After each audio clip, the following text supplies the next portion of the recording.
تو یہ دوسرے رکوع میں فرمایا کہ ان للمتقین مفازا حدائق واعنابا وکواعب اترابا وکأسا دہاقا، کہ متقین کے لیے کامیابی ہے، متقین کے لیے کامیابی ہے، ان کے لیے باغات ہیں، ان کے لیے انگور ہیں، اور ان کے لیے ایک عمر کی دو شیزائیں ہیں، وکأسا دہاقا، اور لبالب بھرے ہوئے جام ہیں، جام شراب کے جام ہیں۔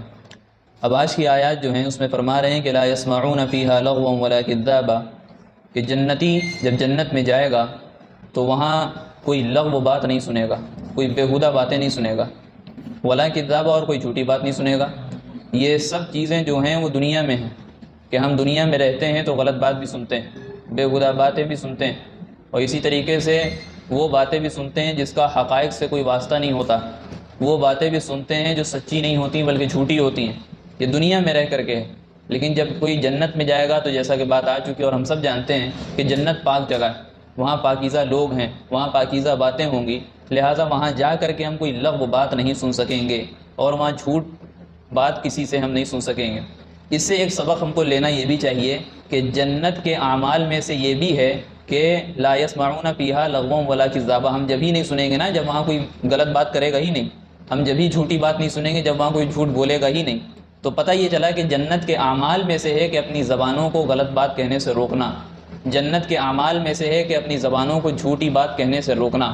تو اگر ہم نے سچائی کا دامن پکڑے رکھا اور اپنی زبان کو صرف خیر کے لیے ہم نے کھولا، اپنی زبان کو صرف خیر کی بات کے لیے ہم نے چلایا، اور دوسروں کو دعوت دینے کے لیے اور دین کا پیغام پہنچانے کے لیے، یا کسی کے دل کو کسی کے دل سے ملانے کے لیے، لوگوں کے درمیان صلح کرانے کے لیے چلائی، اگر اس زبان کو ہم نے چلایا تو معاملہ یہ ہے کہ جنت کے اعمال میں سے۔ اور اگر ہم نے اس زبان کو استعمال کیا کسی دو کے درمیان تفرقہ ڈالنے کے لیے، کسی کے درمیان لڑائی پیدا کرنے کے لیے، تو پھر یہ جنت کے اعمال میں سے نہیں ہے، تو یہ جنت کے اعمال میں سے نہیں ہے۔ یہ زبان ایک ایسی چیز ہے کہ اگر انسان چاہے تو اس زبان کا استعمال کر کے دو بڑی جماعتوں میں صلح کرا سکتا ہے، جیسا کہ ہمارے سامنے بھی پرسوں بات آئی کہ حضرت حسن رضی اللہ عنہ نے اس زبان کا استعمال کیا، اور حضرت حسن رضی اللہ عنہ حضرت امیر معاویہ رضی اللہ عنہ میں صلح ہو گئی۔ اب وہ جو دنگائی تھے، اب وہ جو سبائی تھے، اب وہ جو منافقین تھے، جو اسلام کے دشمن تھے، وہ یہ چاہ رہے تھے کہ مسلمانوں کا خون بہے۔ سب سے زیادہ تکلیف ان کو ہوئی اس صلح کے بعد۔ کیوں تکلیف ہوئی؟ کیونکہ مسلمانوں کا خون بہنا بند ہو گیا، مسلمانوں کے درمیان جو انتشار تھا، اختلاف تھا، وہ سب ختم ہو گیا،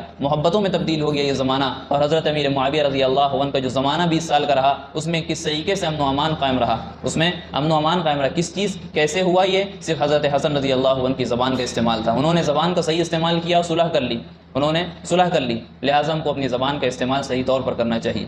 آگے فرما رہے ہیں کہ جزاء من ربک عطاء حسابا، کہ جنتیوں کو جنت میں جو کچھ بھی نتیجہ ملے گا، جو کچھ بھی نعمتیں ملیں گی، جو کچھ بھی انعام اور اکرام اللہ کی طرف سے ہوگا، جزاء من ربی کا وہ سب کا سب بدلہ ہوگا آپ کے پروردگار کی طرف سے، عطاء حسابا، پورا دیا جائے گا، اللہ کی عطا ہوگی، اور جس طریقے سے انہوں نے اعمال کیے ہوں گے اس کے حساب سے ان کو دیا جائے گا۔ یہ اس کا ترجمہ ہے۔ اب یہاں پہ دو چیزیں جمع ہو گئی، جزا اور عطا۔ جزا کہتے ہیں کسی کام کے بدلے میں کوئی چیز دینا، کسی کام کے بدلے میں کوئی چیز دینا، یہ ہوتی ہے جزا۔ ہم نے کسی مزدور کو رکھا، اس نے جو ہے مزدوری کی، ہم نے شام کو اس کو بدلہ دے دیا، مزدوری دے دی، اس کو کہیں گے ہم نے جزا دے دی۔ اور عطا کہتے ہیں بغیر کسی عوض کے دے دینا، بغیر کسی نے کوئی کام نہیں کیا، بغیر کسی نے کوئی مشقت نہیں اٹھائی، کوئی تکلیف نہیں اٹھائی، ہم نے اس کو اپنی طرف سے دے دیا، جس کو ہم ہدیہ کہتے ہیں، جس کو ہم عطیہ کہتے ہیں۔ تو یہاں پہ وہی عطا کا لفظ آیا، عطا اس کو کہتے ہیں۔ تو یہاں پہ ایک طرف تو یہ کہا جا رہا ہے کہ جو نیک اعمال لوگوں نے کیے ہوں گے ان نیک اعمال کے بدلے میں جنت ملے گی، اور فوراً اسی آیت میں کہہ دیا گیا کہ نہیں، آپ کے رب کی طرف سے یہ عطا ہوگی، آپ کے رب کی طرف سے عطا ہوگی۔ تو یہاں پہ یہ بات یہ سمجھنا ہے کہ جزا جو ہوگی وہ ظاہری طور پر ہوگی، یعنی ہم نے جو نیک اعمال یہاں کیے اور اس کے بدلے میں ہم کو جو جنت مل رہی ہے، یہ ظاہری شکل ہے کہ ہم نے دنیا میں نیک اعمال کیے تھے اور ہم کو اس کا بدلہ جنت کی شکل میں مل رہا ہے۔ لیکن عطا کیسے؟ حقیقت میں یہ عطا ہوگی، یعنی اللہ تعالیٰ اپنے فضل سے دیں گے۔ اللہ کے رسول صلی اللہ علیہ وسلم کی صاف حدیث ہم کو اس سے پتہ چلے گی۔ حضرت عائشہ رضی اللہ عنہا کے پاس اللہ کے رسول علیہ والسلام تشریف فرما تھے، اور کوئی بات چلی، اس میں کہنے لگے کہ جنت میں اگر کوئی داخل ہوگا وہ اپنے عمل کی وجہ سے داخل نہیں ہوگا بلکہ اللہ کے فضل سے داخل ہوگا۔ یہ عجیب بات تھی۔ تو اس کے بعد حضرت عائشہ رضی اللہ عنہا نے یہ دوسرے صحابہ کے سامنے جب یہ بات ہوئی تو انہوں نے پوچھا کہ یا رسول اللہ، آپ بھی اپنے عمل کی وجہ سے جنت میں نہیں جائیں گے کہ اللہ کے فضل سے جائیں گے جنت میں؟ تو اللہ کے رسول نے کہا ہاں ہم بھی، یعنی اللہ کے رسول ہونے کے باوجود وہ اللہ کے فضل کے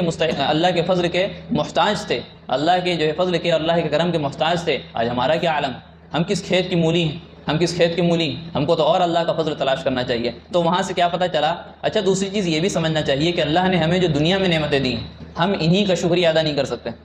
ہم جو اعمال ٹوٹے پھوٹے کر رہے ہیں، نماز ٹوٹی پھوٹی پڑھ رہے ہیں، روزے رکھ رہے ہیں، اپنے آپ کو دیندار ہم سمجھ رہے ہیں، تو ہم اصل میں تو دنیا کی اللہ کی طرف سے جو نعمتیں ملی ہیں ہم اس کا بھی شکر ادا نہیں کر سکتے۔ تو جنت میں جو ملیں گی اس کا ہم شکر کیسے ادا کر سکتے ہیں؟ اور جنت میں ملنے والی نعمتوں کو ہم اپنے اس ٹوٹے پھوٹے اعمال کی وجہ سے کیسے لے سکتے ہیں؟ نہیں لے سکتے۔ ایک چیز جو بہت قیمتی ہے، سونا ہے، 50,000 کی چیز ہے، ہمارے پاس 10 روپے پڑے تو کیسے لے سکتے ہیں؟ ہمارے پاس 10 روپے تو نہیں لے سکتے، لہٰذا جنت بھی بڑی قیمتی ہے، تو اللہ اپنے فضل سے دیں گے، اللہ اپنے فضل سے دیں گے۔ تو یہاں پہ دونوں چیزیں آ جائیں گی کہ جزا اس اعتبار سے کہ ہم کو ظاہری صورت جو دکھ رہی ہے کہ ہم نے عمل کیا اس کی وجہ سے اللہ نے ہمیں جنت عطا کی، اور عطا کیسے ہوگی کہ اصل میں اللہ تعالیٰ کی ہی طرف سے عطا ہوگی، اللہ کا فضل ہوگا، اور اللہ کا اس کے اوپر فضل ہوگا اسی کو ملے گی۔ حسابہ کی دو تفسیریں اس میں کی گئی ہیں۔ ایک تو یہ کہا گیا کہ اللہ تعالیٰ اتنا دے دیں گے جو کافی ہو جائے گا، اس میں ایک جو ہے عربی کا جملہ اور جو ہے جملہ نقل کیا گیا تھا کہ احسبت ای اعطیتہ ما یکفیہ حتی قال حسبی، یعنی ایک مثال دی گئی کہ اگر کسی کو کچھ دیا جائے، ہم نے اس کو اتنا دیا کہ اس کے لیے وہ چیز کافی ہو گئی۔ ہم نے اس کو مال کے طور پر، مال کو لے لیتے ہیں مثال کے طور پر کہ ہم نے فلاں شخص کو مال اتنا دیا جو اس کے لیے کافی ہو گیا، یہاں تک کہ وہ کہنے لگا حسبی، میرے لیے کافی ہے، میرے لیے کافی۔ تو اللہ تعالیٰ کہہ رہے ہیں ہم بھی جنت میں اس کو اتنی نعمتیں دے دیں گے نیک بندوں کو، نیک اعمال کرنے والوں کو، کہ وہ نیک بندے اور جنت میں جانے والے کہیں گے میرے لیے کافی ہے، میرے لیے کافی ہے، اتنی زیادہ دے دی جائیں گی۔ دوسری چیز حسابہ کا ترجمہ یہ بھی کیا گیا ہے کہ جس طور پر یہاں اعمال کیے ہوں گے اسی طریقے سے اور انہی اعمال کو دیکھتے ہوئے ان اعمال میں کتنا اخلاص تھا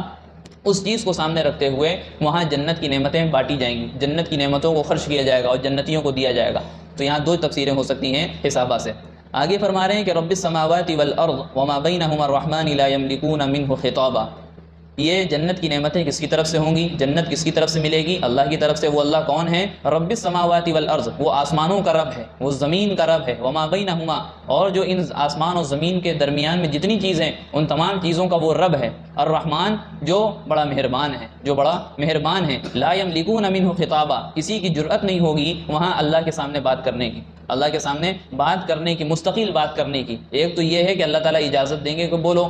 اور بولو بھی صرف وہی چیزیں جو اللہ نے اجازت دی، یعنی سفارش کرنے کے لیے۔ ایسا نہیں ہے کہ وہاں جب بولنے کی اجازت ہوئی تو بولنا شروع کر دیا اور ادھر کی اور ادھر کی اور ادھر کی تمام جگہ کی ہم بولنے لگے، ایسی اجازت نہیں ہوگی، اور ہر وقت اجازت نہیں ہوگی۔ ایک خاص وقت ہوگا سفارش کرنے کا، اللہ کی طرف سے جب اجازت ہوگی تب ہم بول سکیں گے، کوئی بھی بول سکے گا۔